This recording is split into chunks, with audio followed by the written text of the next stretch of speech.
I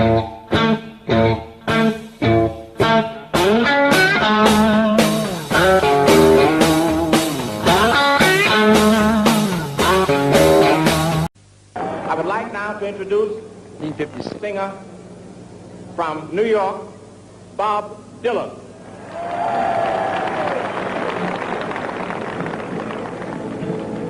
A bullet from the back of a bush couldn't measure ever. The African American population was being severely segregated, and during the 60s people gathered to protest and make change. Bob Dylan saw this discrimination towards African Americans and joined with them to try to give them equality. James Brown, also known as the Godfather of Soul, came out with the song I'm Black and I'm Proud. This song spoke to all the oppressed African Americans in their battle for equality. It spoke about the harsh treatment they suffered and how they will still stay positive and say they are proud of being black. As the African American community continued to strive towards equality, it adopted the folk song Keep Your Eyes on the Prize, and African Americans chanted it during their marches. After the assassination of Martin Luther King in 1968, many riots broke out across the United States. These riots occurred in over 100 major cities over a span of several days, and caused about $50 million in damages and 36 African American deaths, ending with nearly 2,150 people arrested in Maryland and Washington, D.C. These riots were some of the worst in America's history.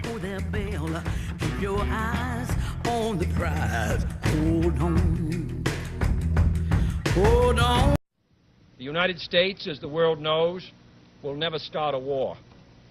We do not want a war. We do not now expect a war.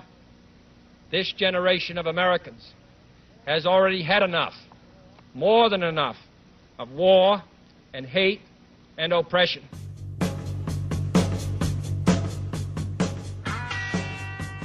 One of the most popular songs of this era was Fortunate Son by Creedence Clearwater Revival. The lyrics express the public's views against the war, and only the less fortunate people are being drafted to die. Another extremely popular song of the era was Gimme Shelter by the Rolling Stones, which made many references of the Vietnam War and the negative view the public had towards it. The Stones referenced children and the unseen constant violence that comes with war. By November 1967, American troop strength in Vietnam was approaching 500,000 and U.S. casualties had reached 15,000 killed, which fueled the fire of the anti-war movement. As the anti-war movement grew, Country Joe and the Fish released the song I Feel Like I'm Fixin' to Die, which reflected the public's view and the unclear reasoning behind the fighting, which led to many protests against the war. Don't ask me, I don't give a damn. The next stop is Vietnam. And it's 5, 6, 7. Open up the pearly gates. Well, there ain't no time to wonder why. We're all gonna die. The American culture was evolving, and the youth began to reject past societal norms and adopt a new culture and attitude. This new culture was named the Counterculture.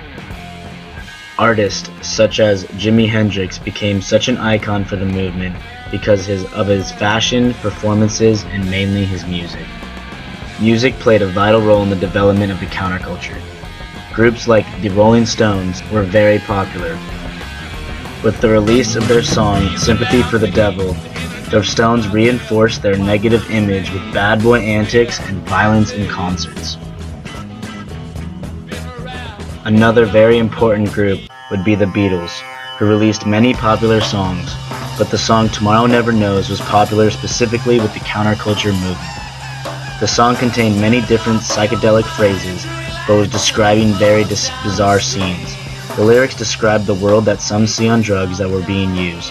The youth felt a sense of peace while using these drugs to get away from the mainstream society.